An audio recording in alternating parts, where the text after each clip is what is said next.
When layoffs are anticipated, unwritten rules of work become even more important. Studies across 3 different countries show that people use more impression management techniques, some of which I would qualify as unwritten rules of work, to protect themselves. Here's what they do, even though we wish they didn't have to.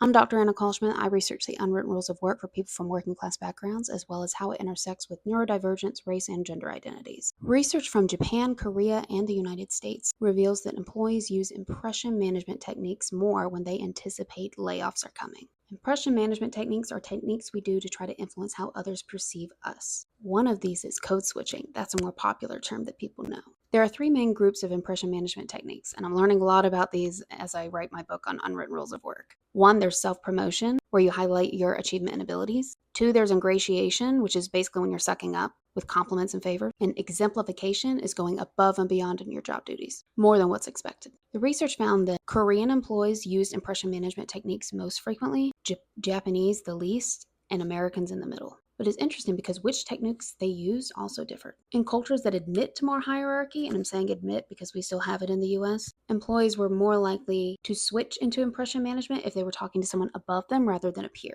while Americans tended to do it all the time, regardless of if the person was a supervisor or a peer. Now, interestingly, Koreans were most likely to use self-promotion and exemplification. Japanese used more ingratiation, and Americans tended to use all of them across all levels. But people don't always use the same techniques every time because not everything will work with every person and not everything will work in every situation. So you have to know when to switch in and out of these. And that's where you run into cultural barriers, differences in class, neurodivergence, as well as race and gender expectations. Follow me for learning more about how to navigate these. And stay tuned for where I'm going to end up once this TikTok ban happens.